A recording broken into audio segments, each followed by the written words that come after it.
Hello everyone, today we talk about the Turcopoles, a very interesting chapter of the Crusader military. And who were the Turcopoles? Well, we will basically spend the whole video kind of defining them better. Fundamentally, the term means son of the Turks, or young Turks actually, etymologically speaking. And it was the most numerous, reliable and efficient Syrian, and not just so Syrian as we'll see now, but element in the Frankish armies in the Ottoman states during the Crusades. So these were the Turcopoles, and as we have seen here, the term is fundamentally pretty vague. What does it mean, young Turks or son of the Turks? And it is actually a term that is borrowed from Greek, from Byzantine Greek, Turcopoloi, and Turcopole in Latin, so that's how you get it from the sources, which is a term that the Byzantines used to define their own mercenary Turkish, let's say, irregulars, and we will see now, actually later, what that specifically meant in the Byzantine armies. The Turcopoles are basically one of the most important elements in the Frankish military during the Crusades in the Ottoman states, and they are so important because basically they provide this light, even medium sometimes, cavalry to support the heavies, right? The elite of the armored cavalrymen of the Crusader states, of the, let's say, feudal aristocracy. Also in here there is a bit of debate, and today we'll, at this point, we're just framing the Turcopoles more or less. In the second half of the video we will talk about the actual equipment, but we shouldn't be dogmatic, we should stay flexible about it, even in terms of equipment, because we'll see that more than the actual equipment, this could be a term used in very broad ways, and the interchangeability of weaponry and armor is something that is completely normal, right? The Turcopoles actually will become, as actually a relay, for example, writes, more a type of unit, with a particular tactical function than any other thing, right? So independently from who really composed this group. And it's important also to distinguish the Frankish side from the Byzantine side, meaning that the one actually influences mostly the Byzantine one influences the Frankish one. But even in here, the role is pretty similar. Simply, the Byzantines had other forms of military organization, obviously a much more ancient presence, both at the contact of Turks on the frontier than the Crusaders did, and also this fairly different ways of hiring these troops. But we will see that the Franks basically did something similar when they arrived in the Near East. Yet the functions are the same. So going on to try to define better this unit. We have a few evidence, for example, about who the Turcopoles actually were and what they actually did. There is a chronicler, Raymond of Aiguillère. There was a chronicle of the First Crusade. We don't know basically anything else about when he, I think not when he wrote his chronicle, maybe yes, but not when he lived exactly. Importantly, however, he was a night witness of the First Crusade. And he writes simply that the Turcopoles were so named because they were either reared with Turks or were the offspring of a Christian mother and a Turkish father. This is particularly important as a definition, especially from this author, because there were others writing on the Turcopoles without having ever been into the Holy Land during the Crusades. But this is, by the way, something that goes beyond, right? Because you can find it up to the 14th century as a term, and also before, of course, as we have seen in the Byzantine contexts. And this definition, however, is particularly important because really the average definition, because of this chronicler of the Turcopoles, really makes us think that these were, in fact, the offspring of of Christian mothers and Turkish fathers. But the most important thing here says, in my opinion, is that these elements were basically also reared with Turks, right? So they were people who, in a way or another, came from the Turkish, let's say, tradition, and in this sense, military education, if you want, military culture. This is particularly important because, as you know, Turks at this point in history were mostly about horse archery, right? Something that wasn't so developed in, say, the West than it was in the East, and therefore adds a sort of tactical variable to the Crusader armies when the Turcopoles were in service of the Franks that were bringing with this heavier cavalry in from the West, that you don't really find in the West, right? Also in here we should open a digression because really the idea that in the West there were no thing like horse archers is probably abused. Definitely the West didn't quite specialize into that, but it's naive to pretend that there weren't horse archers. We know that, of course, in the later Middle Ages there were, but like before the 14th century, 13th century, we don't really find many of them, right? There were actually many mounted crossbowmen as well, etc. But this idea that the bow in the West is some kind of a secondary weapon, also ideologically speaking, has naturally produced the impression that in the West we didn't quite make a great use of that. Of that tactics. But if you really think about it, when you think especially about feudalism and the aristocracy, every nobleman, even in the West, of course, could use bow on horseback. Like that's what hunting was. You know, when these guys were not in a military campaign, they spent their time largely with these activities, hunting, etc. So actually, the idea that this tactical specializations corresponded simply to a preference of a certain weapon rather than another is wrong. We will see that obviously there was an orientation, meaning that obviously the heavily armored knight was all about kind of shock, cavalry charges, and so on. I'd say mostly, but it could do a freaking lot of other things. And always remember that especially the feudal elite was trained to fight with literally every single weapon that existed at the time. Never think that this time, for example, knights didn't use crossbows. Like, even though they were banned theoretically, you know, that remained a very theoretical thing. And also when you find, you know, the Pope banning crossbows, it's, you know, it should be contextualized. It's not that they were literally being banned, or nor that the disposition was pretending that it could ever happen. It has to be contextualized in that sense. And as we will see also with the Turcopoles, these were really polyvalent troopers, I would say, because they were mostly about horse archery, and in this the Turkish tradition was evidently very alive, but not only, right? And they weren't just, as I said before, light cavalry, or they weren't equipped just with bow. They used obviously every kind of other weapon, from spears, sabers, maces, knives, and so on, as it was normal for the average, I wouldn't say even knight, but properly cavalryman out there. In the West, you do find in cavalry this segmentation, like, you know, that there is the ultra elite, as we have said. Then there were these other lighter cavalrymen that in different areas of Europe were really raised from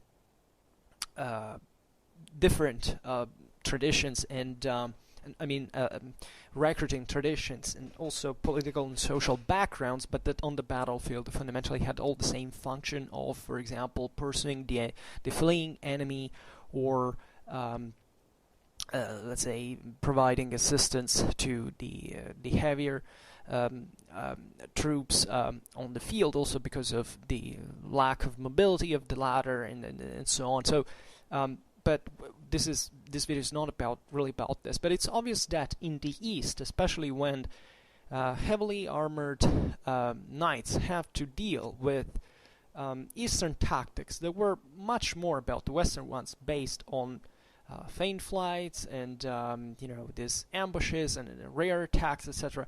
It's obvious that these troops that have a critical importance, because basically they can fight in the same exact way, and they're in fact recruited from the same exact stock. This is very important because it makes you understand, among other things, how Christian and Muslim armies were completely mixed. Right, and I made a video just a few time ago talking about Franks and Byzantines in the Seljuk armies.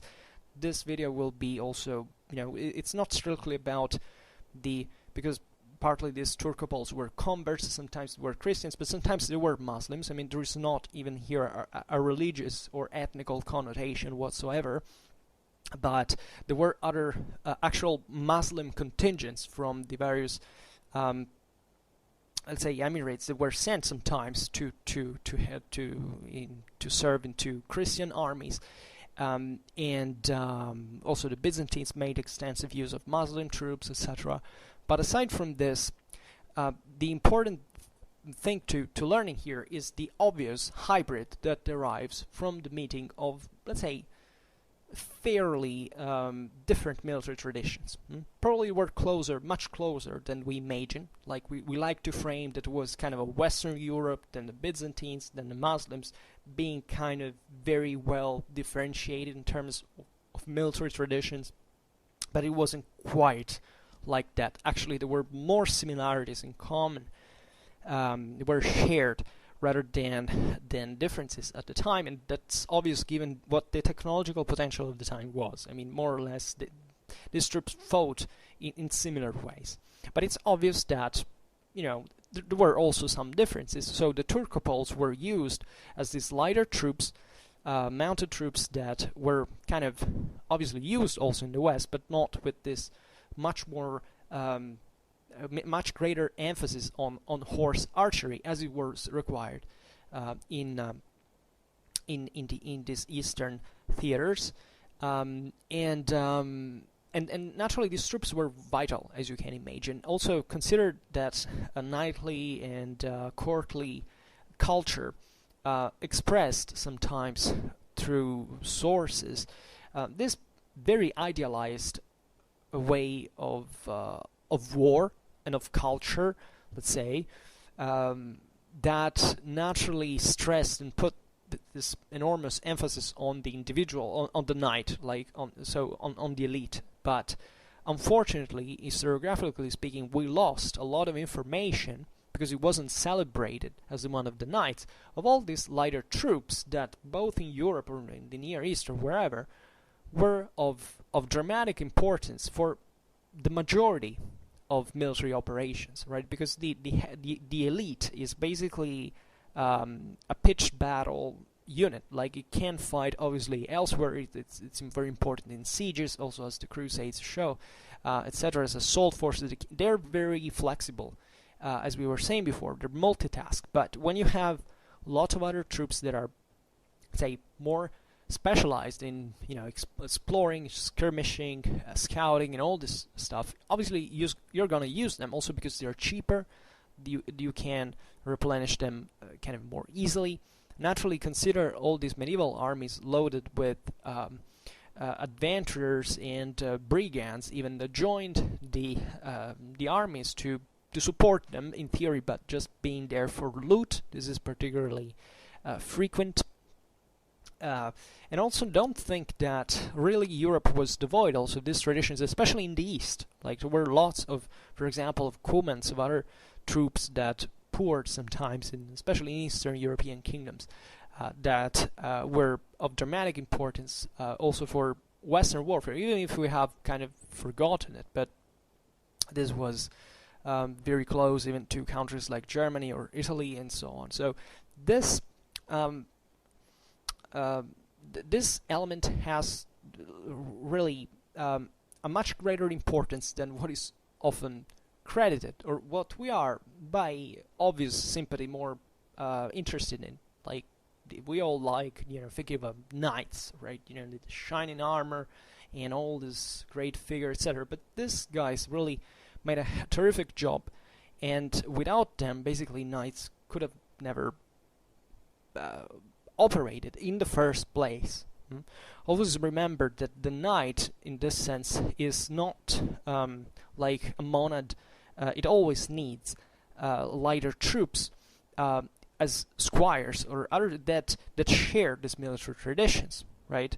And just be aware also of this other process, that independently of their, let's say, ethnic origin, definitely the squires of Frankish knights in the Near East during the Crusades, we can assume that they grew extremely, basically capable of performing the same identical tactics, right, of this lighter cavalries of the Near East that were mostly of Turkish military tradition, right, specialized in horse archery. So there wasn't really a big deal of difference at the end of the day.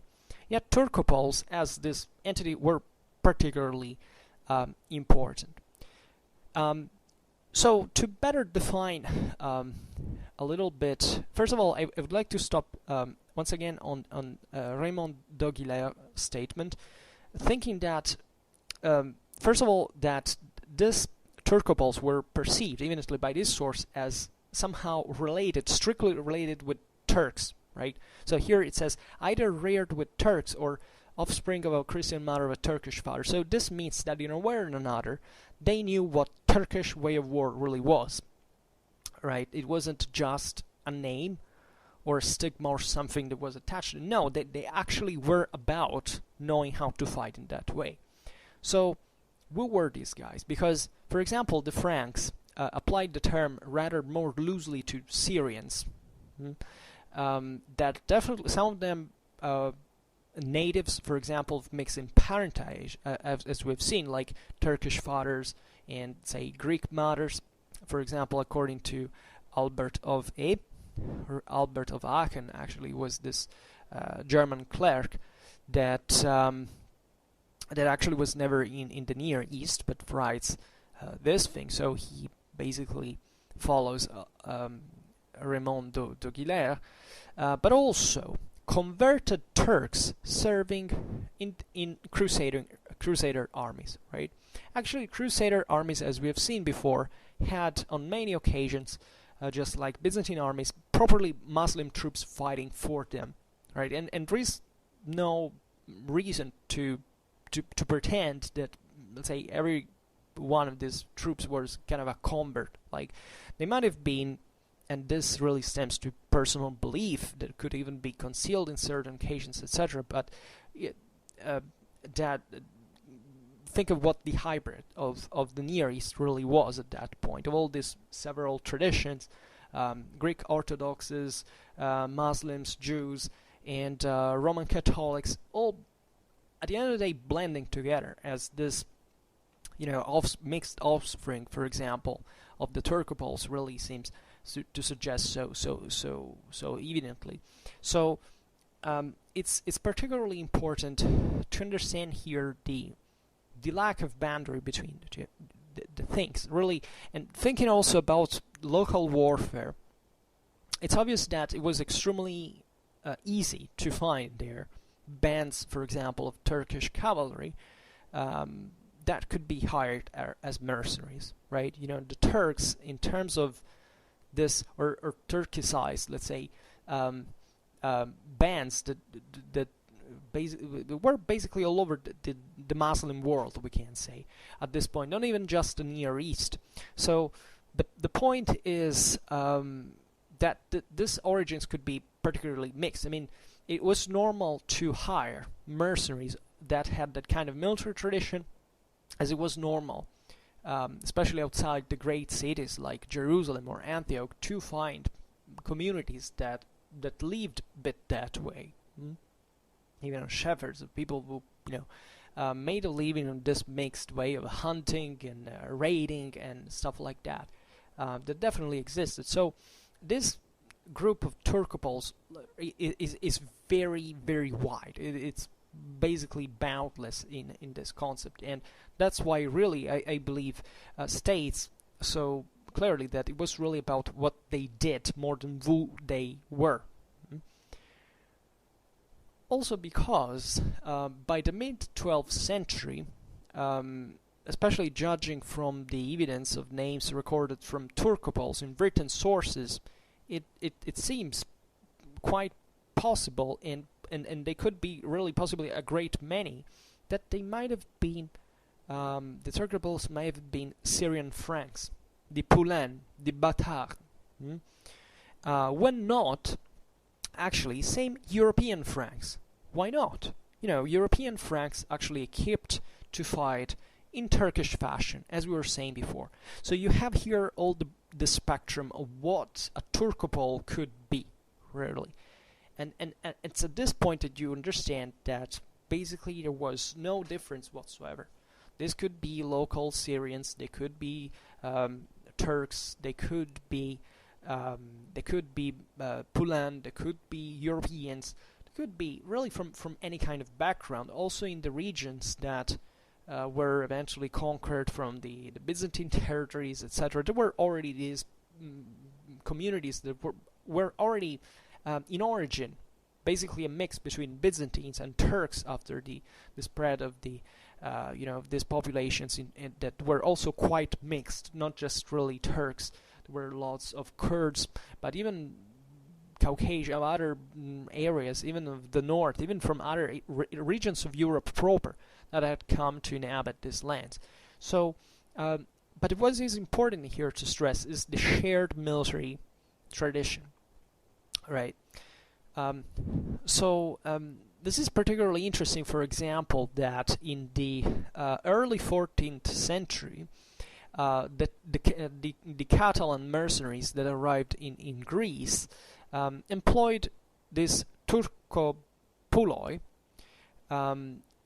that included native Greeks that had, for example, shaved their heads in a Turkish fashion in order to be employed in this capacity, so showing basically that they were Turks, even if they weren't, to find a job as mercenaries. So just think of how important this is. And this was mainland Greece proper, right? It wasn't just Asia Minor, right?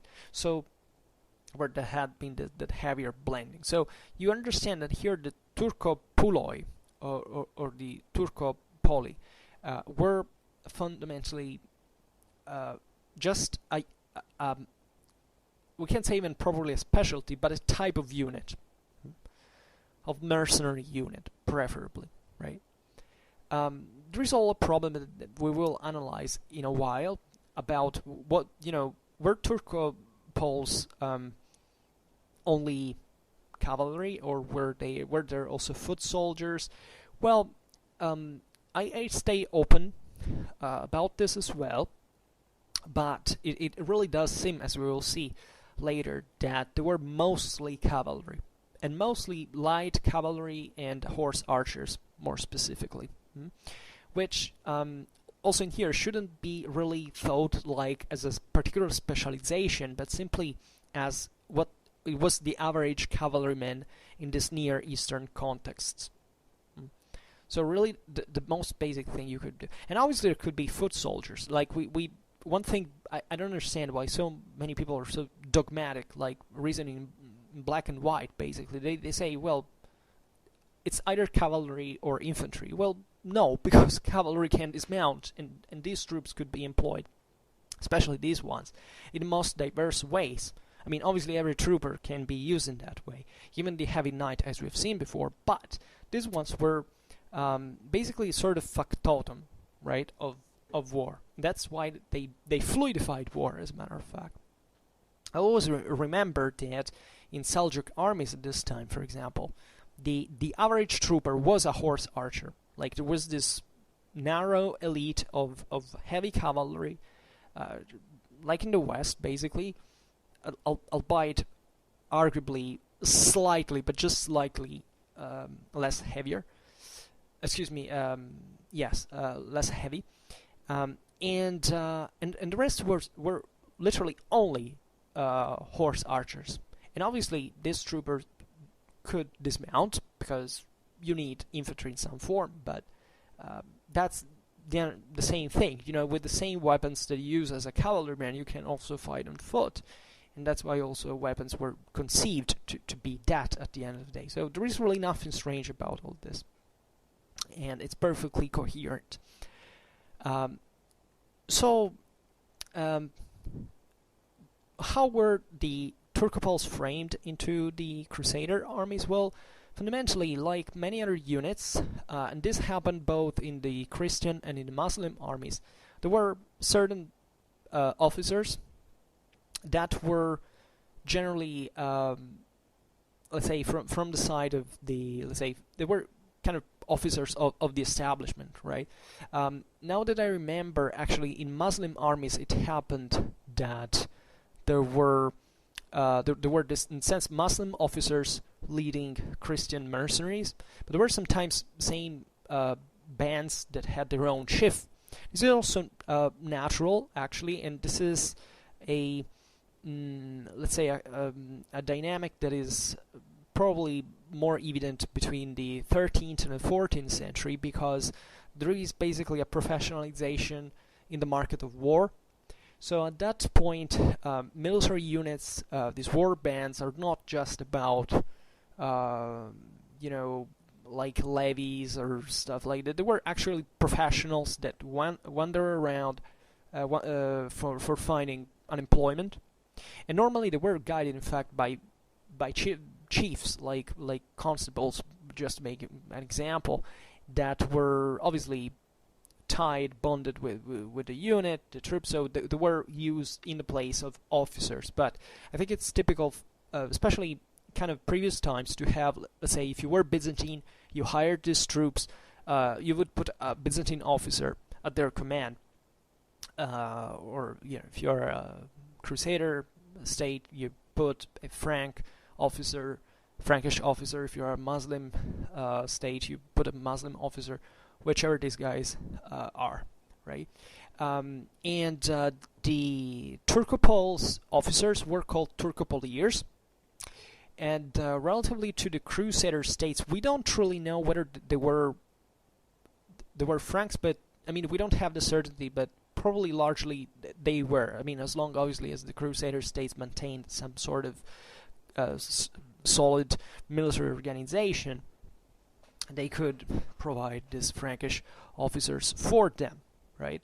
Also because we as we said before, these were probably mercenaries, so there were troops that made a living, probably also from a very early age, in this kind of business of war. This was normal. Like even before the Crusades, it was full of Frankish mercenaries, especially from the Byzantine side in the Near East.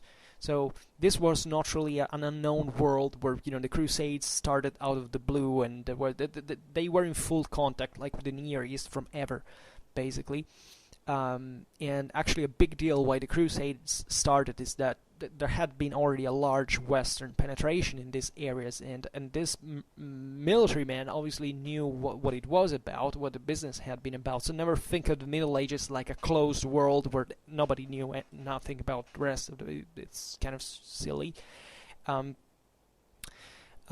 So that's also why it was relatively easy to find, by the way, officers from your say from your milieu that could effectively lead also these kind of foreign units as officers of those specific units. But sometimes really these Turcopoles could even be levies, or at least they could be framed, let's say, in a broader administrative system of recruitment, for which, I don't know, if a let's say a fief, let's assume, had to provide a certain number of troops, well, part of them had to be Turcopoles as well, which means that the local feudatory there had to provide his few tens of heavily armored cavalry, and then in any way as possible they could imply a levy or simply hiring mercenary units, etc., providing these lighter troops.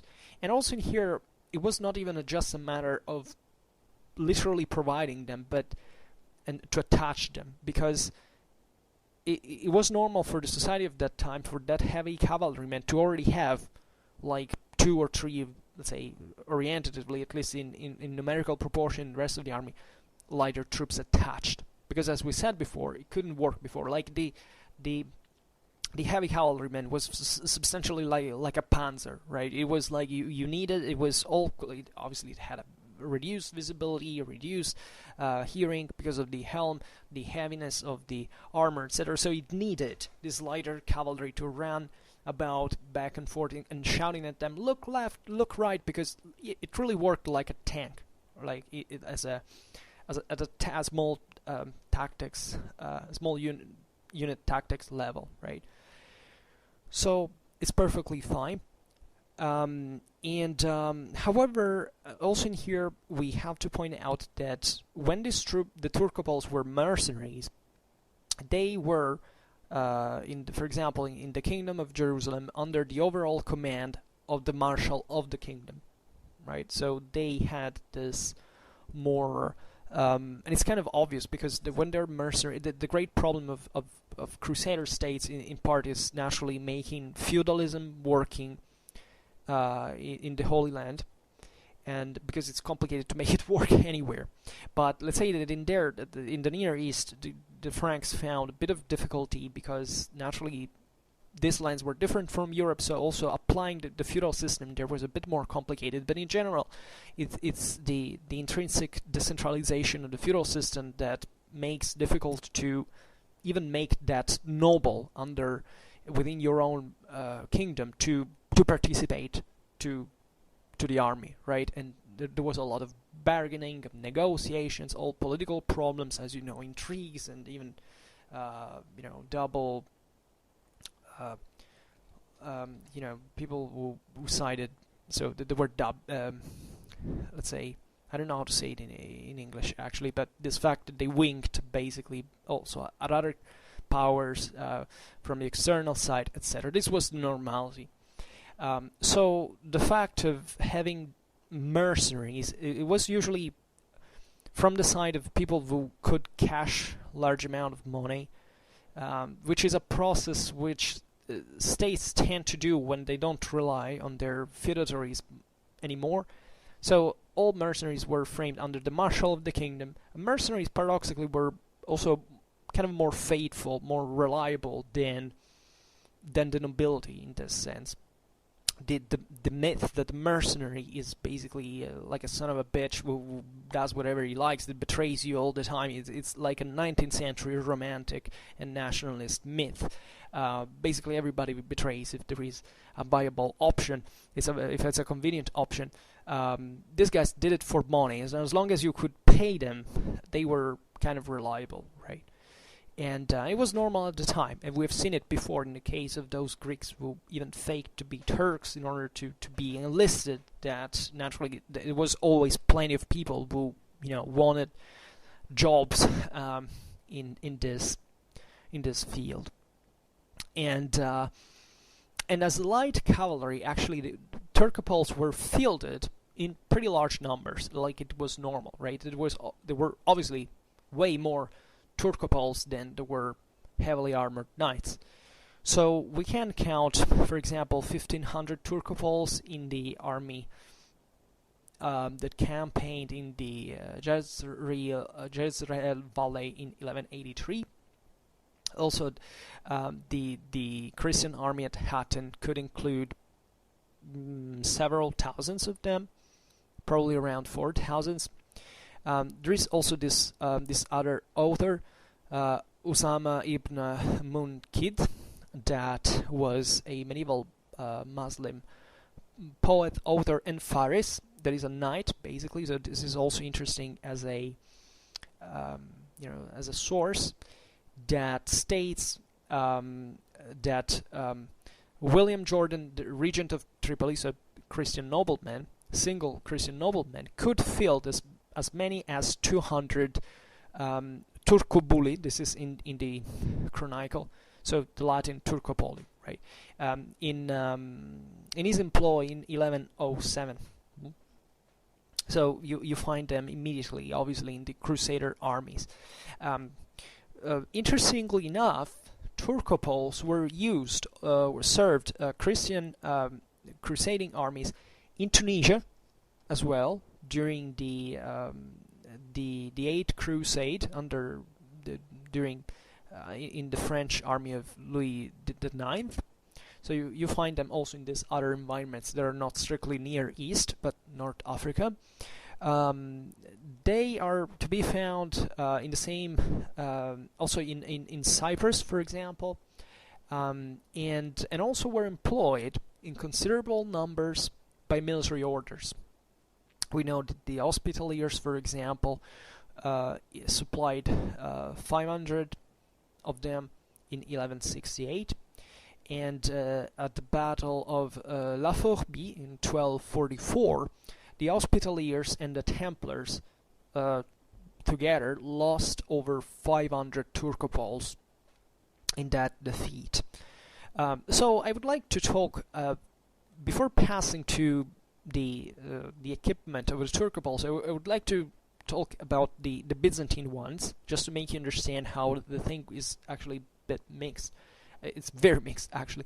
Is that the Byzantine Empire undergoes during the crusading era lots of trouble, including the destruction of the empire at the hands of the Crusades in 1204. Naturally, there are branches of the empire that survive here and there. Eventually, Constantinople is reconquered, but there is the Latin Empire in the meanwhile, etc. So, what you find is basically, in the 11th century, at the end of the 11th century, at the beginning of the Crusades, the Byzantine Empire was a pretty solid political and military power, some of the most advanced of the times, definitely.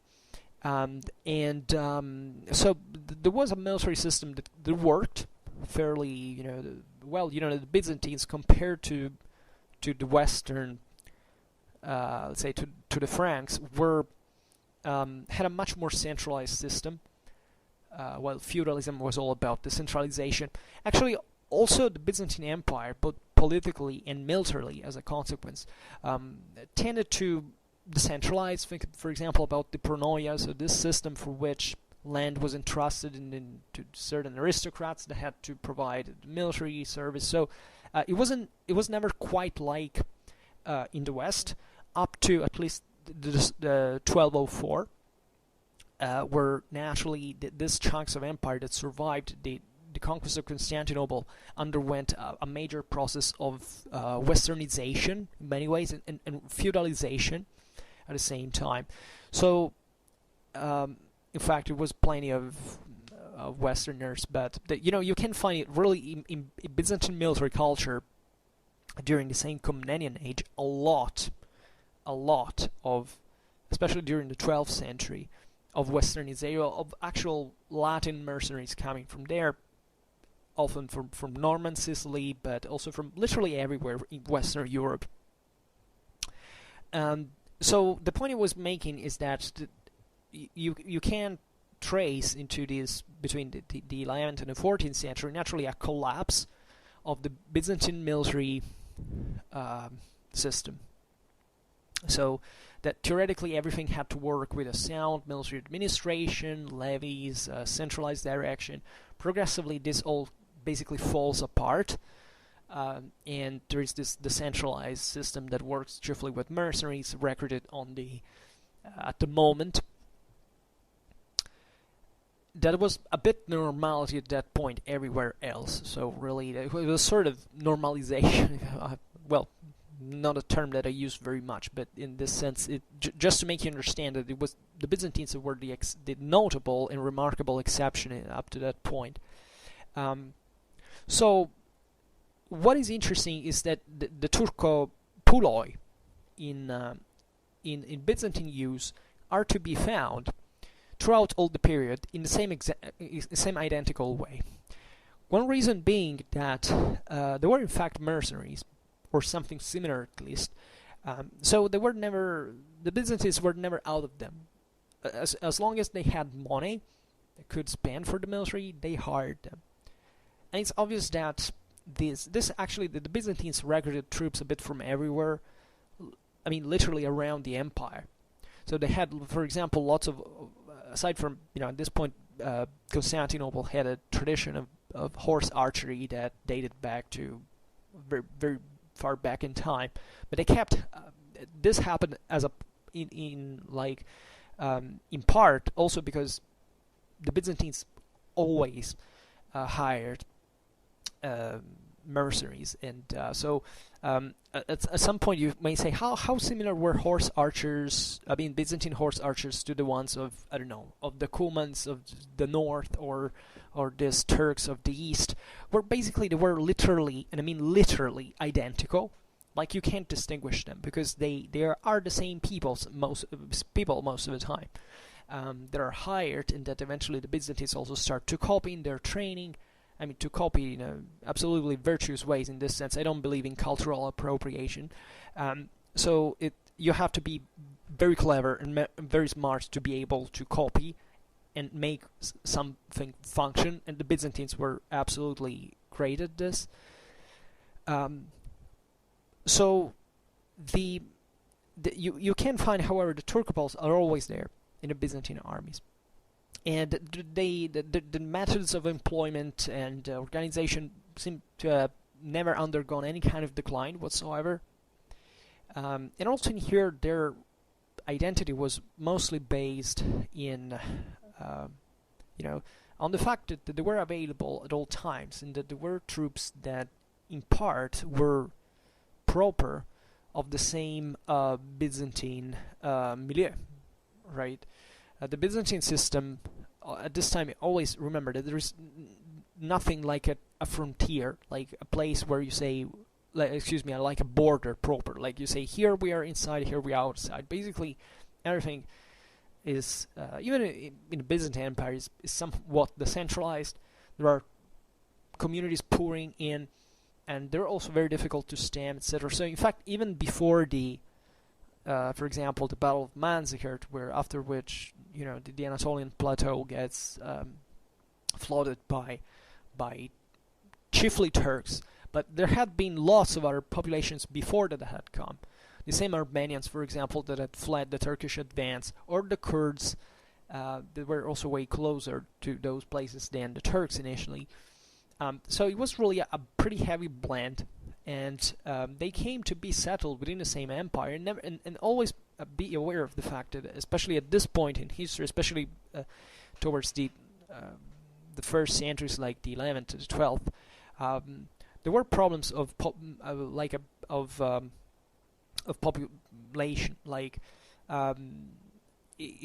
these empires and kingdoms, etc., always sought to settle people in their own territory, because that was the best way to defend them. Meaning what? That, if you're granted land to settle, well, you're gonna defend it for someone else that wants to come. So they basically form a barrier.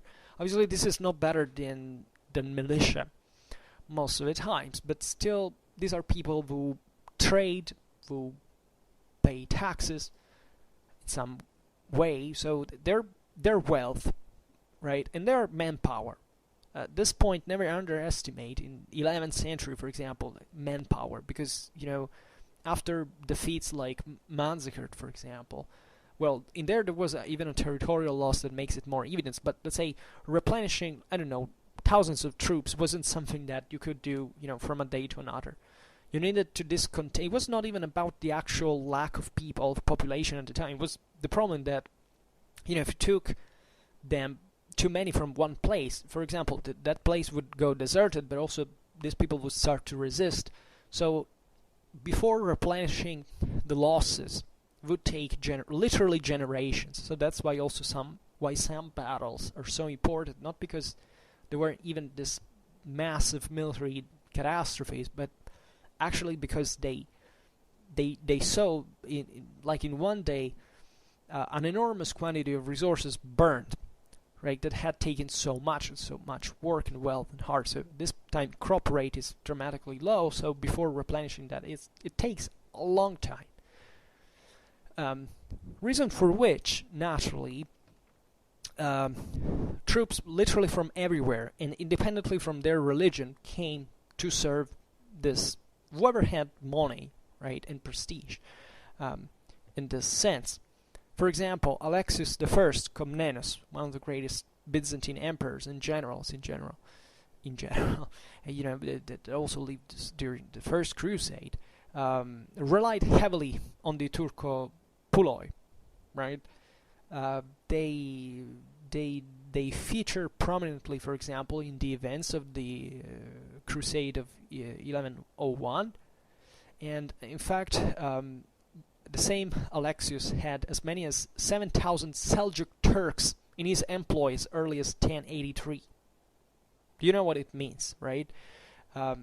Byzantines used thousands of Seljuk Turks in their armies, just for saying how you can't treat crusades in a dichotomic fashion, like Christians from one side, Muslims from the other, only about it's not about that. And this is obvious because it's embarrassing sometimes how we need to interpret history ideologically. Like, we know, at least by far, by history, anthropology, other social sciences, that, humans more or less do similar things all over history, right? So pretending that certain periods in history were kind of different because we need to overload them with certain ideologies, our modern beliefs about worlds that we don't even understand most of the times, and definitely that we'll never understand fully in any case, is so cheap, and it doesn't bring you anywhere. So especially if you want to study the Crusades, when you may say everything and you will be attacked basically anyone and the opposers of anyone, so that there is no escape in this. As always, be aware that things are way and dramatically and radically and overwhelmingly more complex and complicated than you can think, even if you are an expert, right? So aside from this, there is to say that especially in the Byzantine army and especially under the Komnenian dynasty, actually many senior Byzantine officers were either Byzantinized Turks or of Turkish descent themselves, right? So this is particularly important to remember that you could find among the Turcopoloi in the Byzantine armies either Christianized Turks or Seljuk and or Turkoman mercenaries, right? So this was, and remember naturally that also the Islamic world was dramatically fragmented. When you think about the Seljuk Empire, never think it was like a unique thing. The core base was Persia, basically. These were heavily Persified Turkic populations with bands that came literally from everywhere, from the steppes, and they weren't just Turkish, Altaic. There could be even Indo-Europeans in there. So this band, especially in regions of frontier, like you have to imagine this not very differently for like far west, right? That's literally the same place, and they're kind of also tough terrains, not heavily urbanized, fertile areas. There are at least some. They are. So this for a reason that semi-nomadic way of war and of life in general is very present.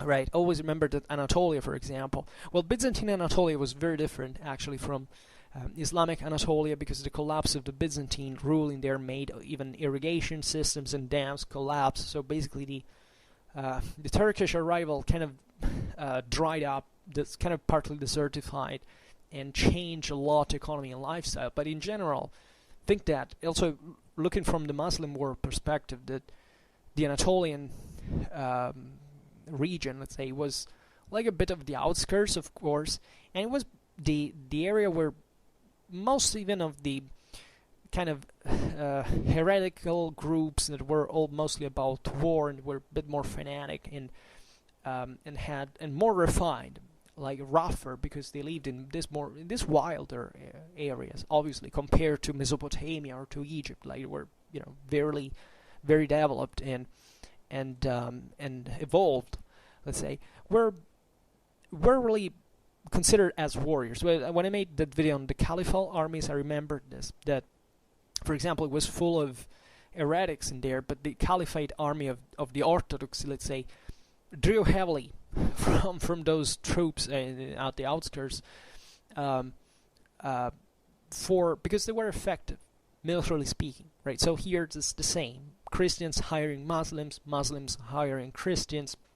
It's all the same.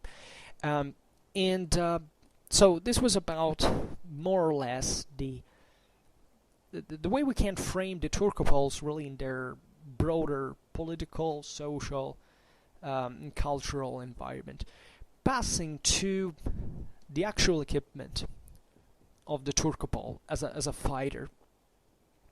So as we've seen, the Turcopoles, especially in the Crusader armies, were this Syrian, broadly meant, mercenaries employed in considerable numbers, both by the the Kingdom of Jerusalem, the other principates, by the military orders, so by any kind of Christian military in there.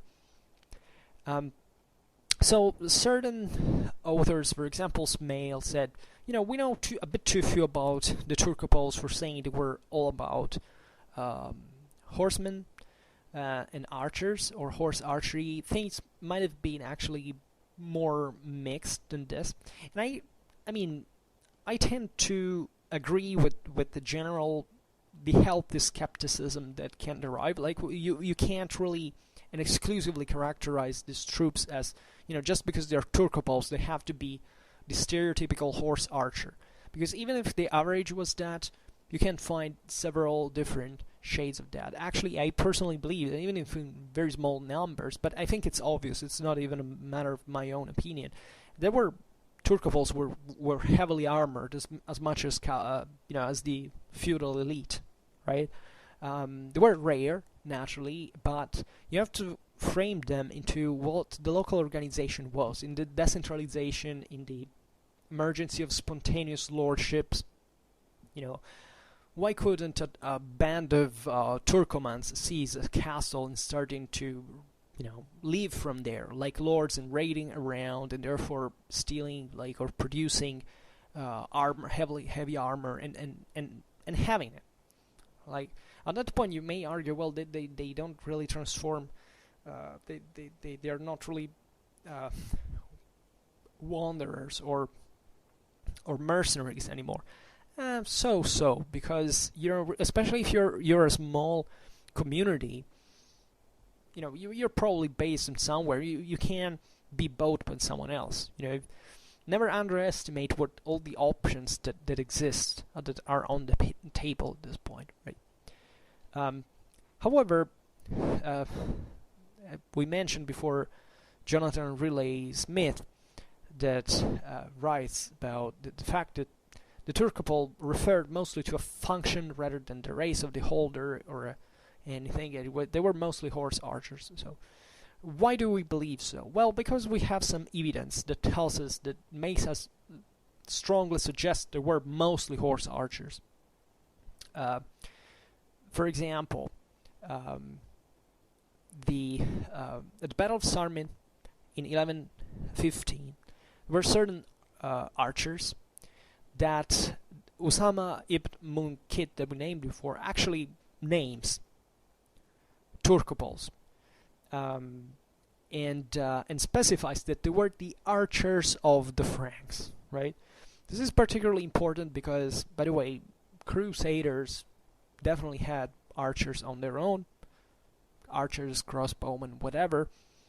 But let's say that, especially when you talk about, at this point, as you know, crossbows is developing intensely. So what is more plausible to think is that, especially from a Muslim Faris like Usama was, the idea that the archers, now I don't know what's the Arab here, I read it from an English translation, so I don't really know, but here it would be interesting to analyze etymologically what terms he used, because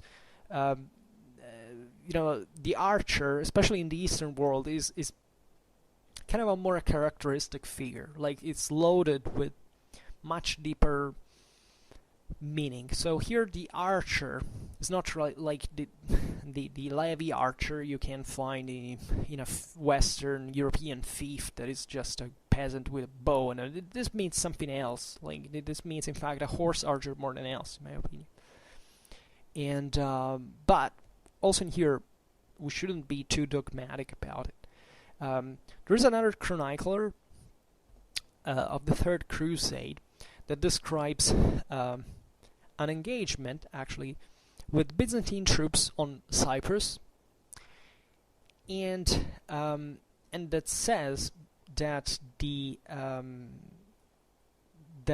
emperor rode and shot 2 arrows at the king, like a swift Turcopole, right? So here the Turcopole has, this is naturally I don't know how late this source is, but for talking about the Third Crusade, at least it's after 1 century the Crusades have begun.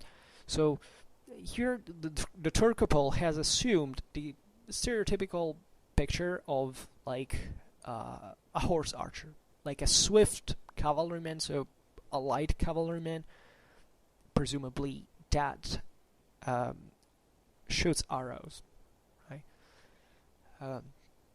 There is further evidence. There are certain Muslim treatises, one from 1267, 1269, and 1283.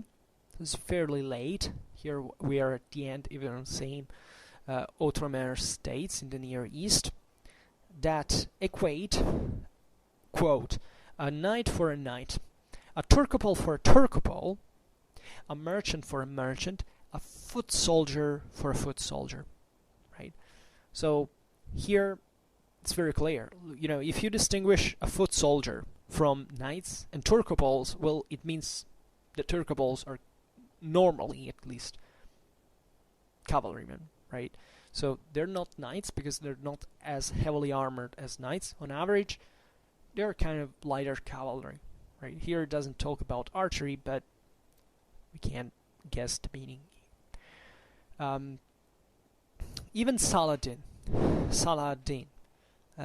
dictating terms for surrender of Jaffa in 1192, equates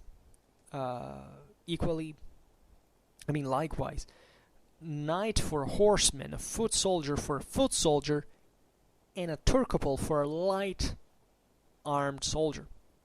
So you understand, it's like before.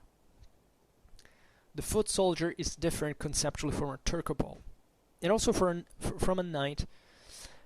So also in here, and it's characterized, however, specifically in here, this last example, like a light armed soldier. So this is a light armed cavalryman.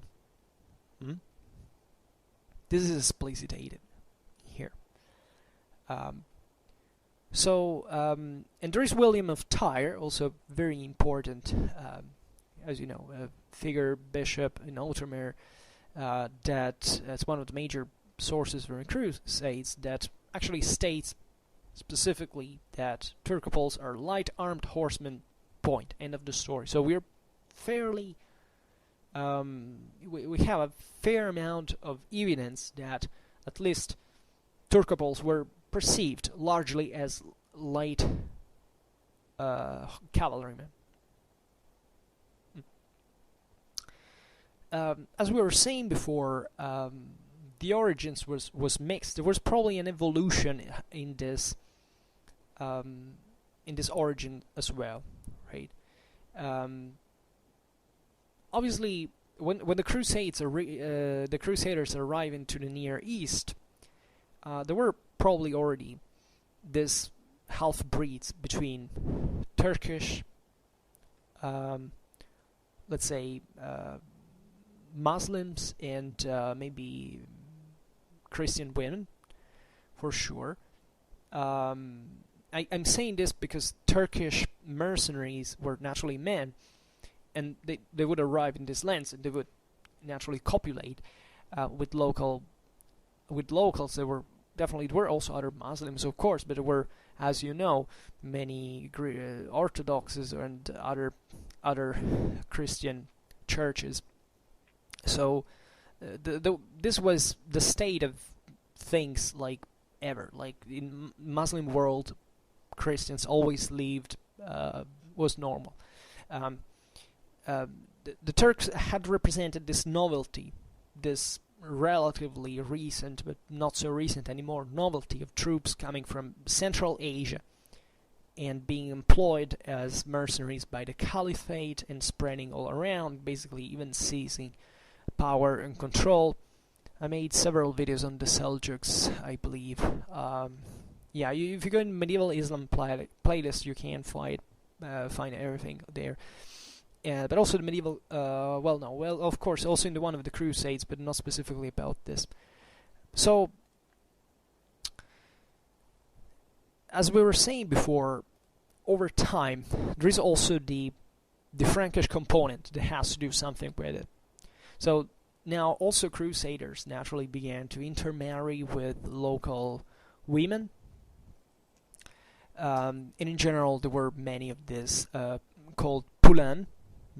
That were at this point wasn't the term poulain was kind of a contemporary one. Like being called a poulain was the equivalent of a bastard, but more than that, there was this kind of a stigma attached, meaning that, for example, even the Normans in Sicily that had founded a kingdom, etc., were seen like by, let's say, the French or German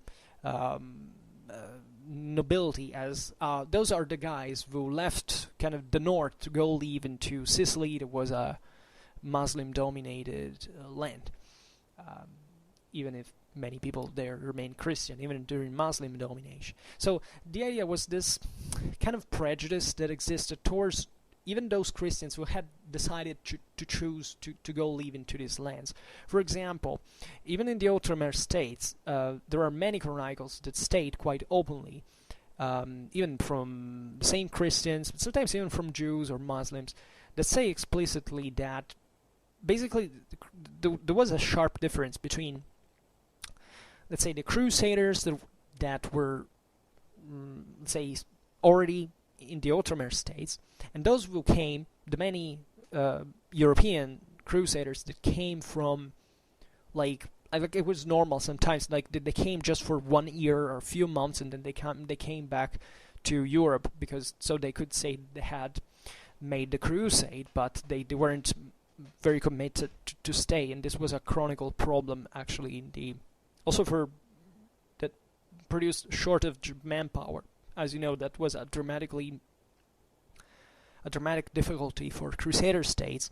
So that there was this difference between the local Crusaders that had understood like how the Muslim world worked, that were much more aware of the various political intrigues that happened within even the same Christians, the same Muslims, and that had even seen it all before, and they were quite pragmatic, and all these new Crusader knights that arrived fresh from Europe, that only believed that they could find infidels to butcher fundamentally, and that simply were some kind of more fanatic about it, and they were ruining, let's say, diplomacy and political business sometimes. So the poulain is like a second-class person in this sense, because like discrimination is not really a modern invention. It always existed into history, in spite of what is stressed like today, like as if we invented just recently certain things. But it was really felt that way. So these were really like half-breeds. Like, it sounds even bad and it's humiliating, but this was perceived. So probably many Turcopoles actually included, aside from Syrian natives and Turkish converts, also this poulain sergeant or sergeants that had learned how to fight in this Saracen fashion, right? But beyond that, and this is true especially I think for the end like of the period, like in the 13th century and the 14th century, I don't think it would have been so strange to find like Christian Europeans, even just come from the West, who would adapt pretty swiftly, but this is true actually for all ages of during the crusade, like for all centuries during crusades, simply to the Turkish warfare, right? There's nothing strange that a squire would learn how to shoot with a bow, could practice, could do it on a horseback, if he didn't already know how to do it, because its chances are that, like a European, like a Western squire from the 11th century, why wouldn't he be able to use bow on horseback? And we shouldn't be so dogmatic about it. As we've seen, the nobility used bow on horseback regularly, even if they didn't want to show it, because theoretically it was all about the sword and about close combat, because that was the chivalric ideal. But as we know, as a side weapon, bow was used constantly, probably on multiple occasions, including crossbows, actually. And this is a real historical problem, meaning, that if you study courtly ideals and literature, it's all beautiful, but it's sometimes very idealized. Even the concept that, for example, that during 13th century Western warfare sees the rapid spread of, for example, of ambushes, of flank attacks that before seemingly were considered like, like a cowardly thing to do. But think about the Battle of Muret, the Battle of Lincoln, the Battle of Tagliacozzo, the Battle of Markfeld. It's plenty of these things where side attack. Many people say, and it's interesting because the contemporary sources try to conceal it a bit, like saying, for the sake of chivalric propaganda, let's not say it too loud. For example, the Angevins at the Battle of Tagliacozzo against Conradin of Swabia do not chant saying, we got the Swabians because we attacked them from the side in an ambush. They tried to cover it up a little bit. Obviously, it didn't quite work. But if you really study those sources, you realize that aside from these sources were somehow kind of the official ones. So they had to tell the official story, but it's not that people didn't know that they had actually employed those tactics. So my opinion is that really the Europeans didn't quite need to go to the Near East to learn how to do those tactics. It's simply that in the natural development of cavalry warfare, especially during the 13th century, that is really the acme of cavalry warfare, feudal heavy cavalry in Europe, this would come natural as a way to unblock the situation, because those were pretty damn effective tactics. And also we don't know much in reality about 11th or even 12th century warfare, even into Europe, because if you have read chronicles for those times, it's not that they tell you that much, do they? So, but this would do for another video. So, aside from this,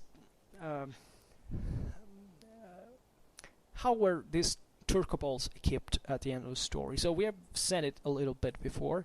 So you can imagine a light lance, which means a lance that is probably with some specialization, meaning that the lance, as you know, can vary. It can be something more or less long. The term lance rather than spear suggests the fact you have to throw it. And in fact, if you take the 11th century warfare, for example, well, even if you see among Frankish knights that the concept of couché, grip, cavalry charge wasn't fully, it was there, but it wasn't so standard as it would become like in the 12th and the 13th century. Always given that at all times, and I mean literally at all times, knights of every epoch have used the lance in every possible imaginable way. Overarm, underarm, couché, grip, thrown. Sometimes the lance was also thrown. Lances broke dramatically, so normally it was the squires who had the spare lances that they gave to their masters between a charge and another, because that's actually how battles worked over and over again. But sometimes these troops would have basically either lances that could be used as javelins proper, or a light lance, or maybe even a heavier lance and javelins together with them. We like to picture them also with, and there is some iconographic evidence that I'm putting here in the background pictures of swords that were mostly sabers, pretty damn effective especially for light cavalry, and possibly maces as well. Maces are very important because there is all a symbology attached to the mace that is very important in chivalry, both in the Christian one and in the Muslim one, because never forget that this Turkic cavalrymen have a dramatically strong chivalric culture, because they come from, like, they're heavily Persified. So, as you know, Persia is feudal and chivalric culture. It's all about cavalry, and where chess comes from, for example, exactly through the Crusades. It's all a feudal world a little bit. So it's interesting because sometimes Frankish knights and Seljuk knights, when they meet, they hate each other's guts, but they also kind of respect each other at a certain point, because they recognize in each other this kind of shared cultural models of chivalry that are very important. And the mace is, in many cultures, actually a symbol of prestige, for many reasons. I would say mace, for example, is a short weapon, so it means that if you attack someone with a mace, you're attacking at a very close range. That's really for who has no fear, and usually for who is armored enough to close combat, and that is something rare. That's for example why pole arms are mostly used by the militias, were lightly armored, etc., because you want to keep the enemy distant, right, with pole arm. But mace is not a poor weapon. It's actually, if you look even at late medieval knights, you realize that when they basically get all in full plate armor, they don't even need they need a blunt weapon, for example. First of all, yes, to cause traumas underneath the plate, but they also have no fear anymore to approach the enemy physically, because they're covered in plate armor, so they can go wherever they want. And that is naturally only what an elite trooper can do. So this is not always true in this sense, meaning that there's also this kind of bravado ethics that you can find, for example, also at a symbolic level in Seljuk warfare. I think I talked about it in when I made the 3 hours long video about the Battle of Manzikert. Well, Alp Arslan does something like that theoretically the greatest bravery in this Turkic world, coming from the steppes, ideally, so where it's all about mounted combat, is that you have theoretically to be brave enough to attack someone with a mace, so at close range, without being armored. and this is not so crazy, meaning that, of course, it's dangerous, but sometimes these battles were pretty damn messy. And being mobile, for example, not armored, because armor weighs, and that weighs not just on you but also on the horse, so it increases attrition. It's bad. Friction, etc. And so there are contexts in which, for example, the Turkish horses, the horsemen usually tied the horse's tail not to make it big. To let it be grabbed by the enemy during combat, literally, because that was done. Never imagine medieval combat like something at a distance, even with weapons. Just think people literally wrestling sometimes, and it happens, right? It happens quite frequently. So the mace was an important weapon symbol, let's say, overall, but also for other reasons, and in many cultures. relatively, so these were the equipment. You can imagine knives, even lassos. Why not? Um, and bow, obviously. So these were horse archers. They would have a quiver, bow. I don't know how many arrows, like 20, 30, whatever, and that's it. Now, were they armored? Um, Probably. I mean, especially a light metal element, it's like the first thing you want to do. Like the first thing you want to protect is your head, obviously. Maybe some chest plate for the heart. That's also another place where you're probably gonna be hit straight by lances and other things. But as light cavalry, you can imagine they wouldn't be so heavily armored. We have read before William of Tyre and Saladin describing this light armored cavalry. However, there are some contemporary descriptions of Saracens that really put a bit into discussion this idea, because broadly on average it remained like that. But some of these Turcopoles were not lightly armored. They were heavily armored, right? And so, as we've seen before, the Turcopole, and you can imagine in centuries of history this name could come to define different things overall. So sometimes, for example, Turcopoles were mustered alongside the knights. So that probably it's possible that they shared some form of tactical role at that point. Even if they were equipped, maybe, for example, Al-Kutuns, this cotton kilted armor, right? That is found of cotton. That's where the name also in Western languages comes from, in Arab. They were typical. Just today I was reading a 14th century chronicle. It was describing Turkish cavalry from 14th century Anatolia at the siege of Smyrna. Well, they said that they were covered, for example, in leather skin, all this stuff, that it is pretty damn effective. Never underestimate what some textiles, especially certain particular fibers, like even silk, for example, they're still used in bulletproof jackets because it has this particular. Also, the Japanese samurais used them, and it can be effective because it's light and it deflects many hits.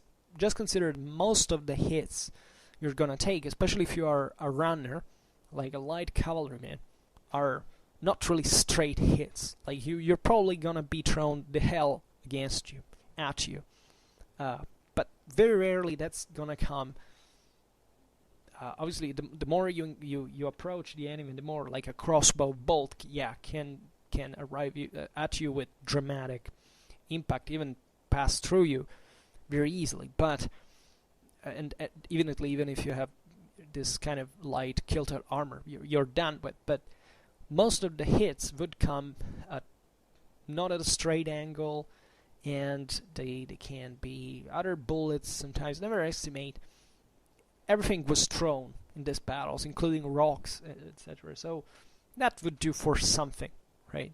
And sometimes it's better speed than protection, right?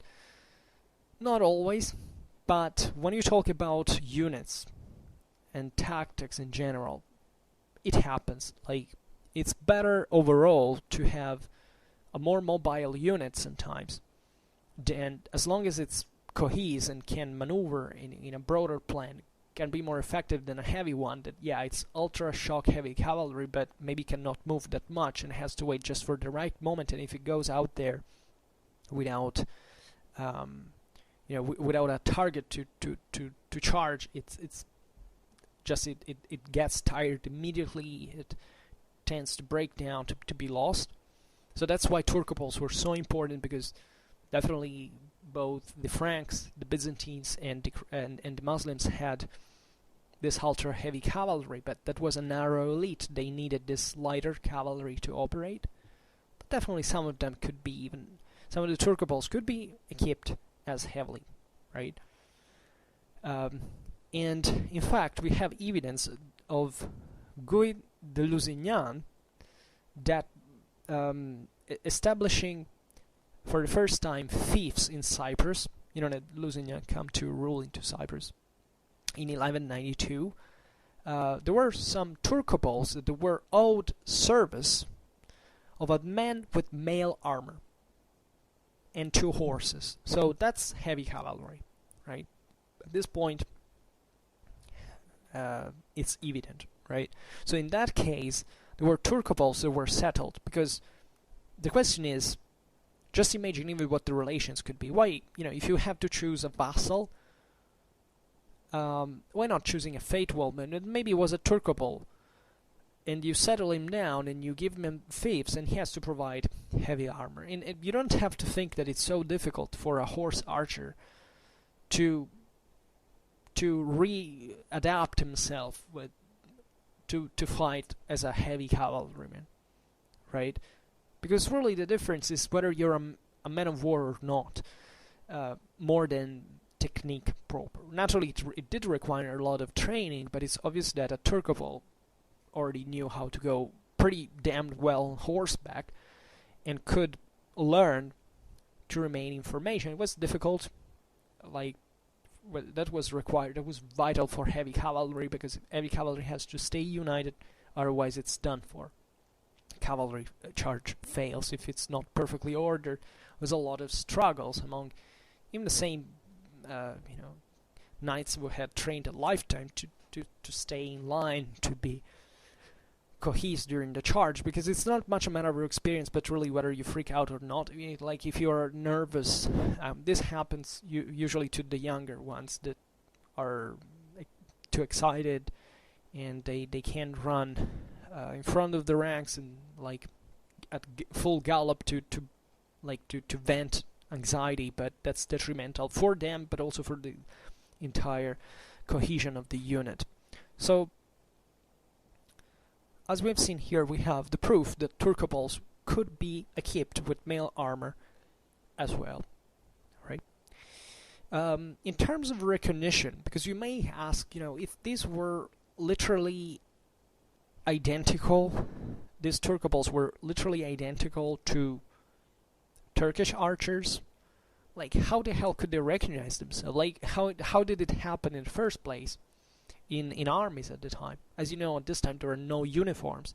There can be units that maybe first of all, they're under a single banner, and everybody knows what the importance of that, but every knight wears his own colors and heraldry, heraldic symbols that are at this time, by the way, are way far from becoming standardized. There were some units that sometimes were issued, maybe the Lord bought some clothes of uniform color. It did happen. The uniforms are not in this sense.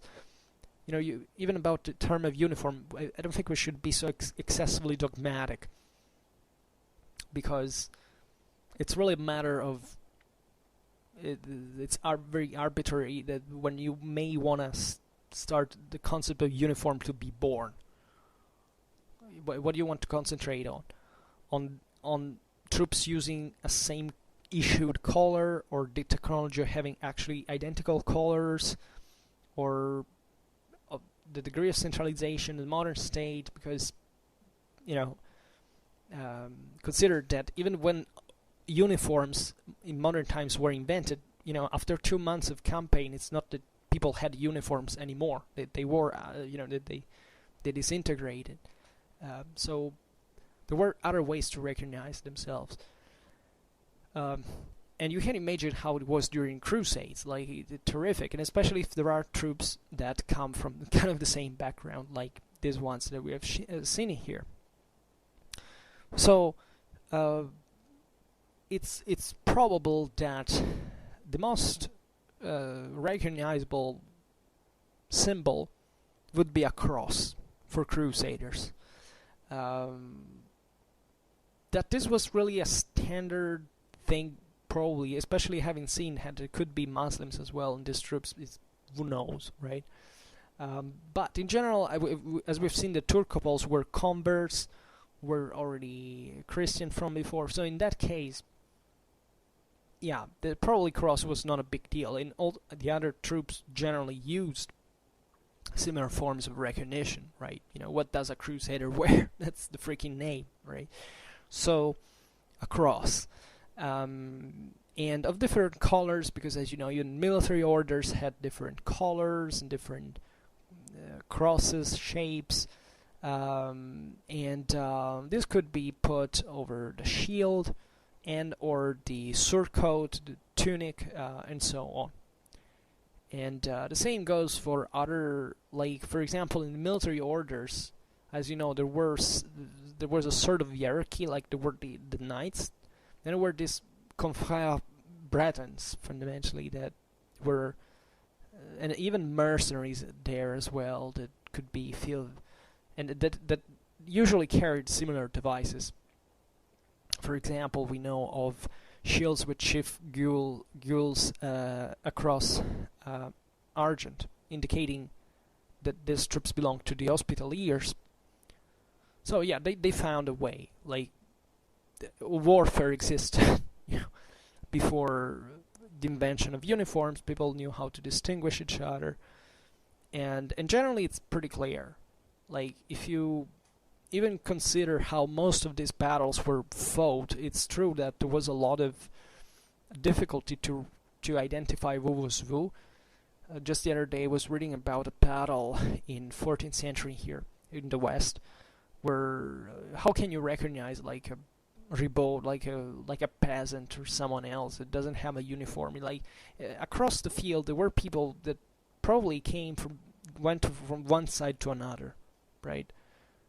Even here probably ethnic differences weren't a big deal because the Near East was pretty mixed as well, and there were troops of different religions and ethnicity from both sides. So that's why symbols probably were important. But in general, as I was saying, battles were fought with a kind of a pretty easy and simple identification on the battlefield through the units, how they were deployed, how they were grouped, right? And most of combat actually happened in ways that you know that there is one guy from one side and one other. Like Hollywood's melee, where everybody's is blended and you can't even recognize it never existed in military history. Just spoiler. Humans fight in groups and they stay stuck together in groups, and they fight like for 30 seconds and then they separate each other because they are, or maybe 2 minutes, but not more than that, because more than that they're already exhausted, like, and they repeat it over and over again. It's way more concerted and slower than you imagine. And when there is a big group, it's kind of easy to understand who's who. Most of these battles were actually fought like even for hours, so you could kind of identify easily the enemy, because if you stare at him for hours, you kind of know what's in front of you. Most of the time was spent really skirmishing and nothing else. So it was really about who stood the ground till the end, more than getting into a melee that quite never existed most of the times in certain ways. But it's obvious that it could happen in some cases, and therefore crosses, etc., were quite evident.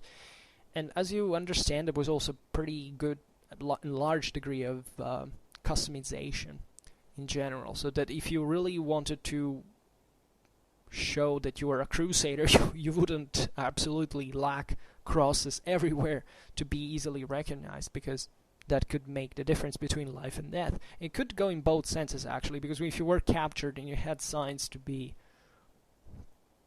an enemy, and that's why also there were, for example, certain code words that were used exactly for this thing. So they had ways to know who was who in combat.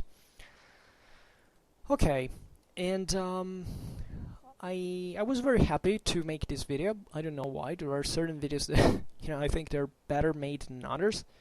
I'm very interested in the Turcopoles at this point, because I believe they're very overlooked and yet very important. And it's important to study them because it makes you understand so much about what the Crusades really were, also in terms of military organization and sites, etc.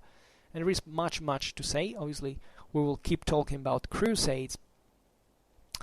And yeah, okay. So for now, I think it's all.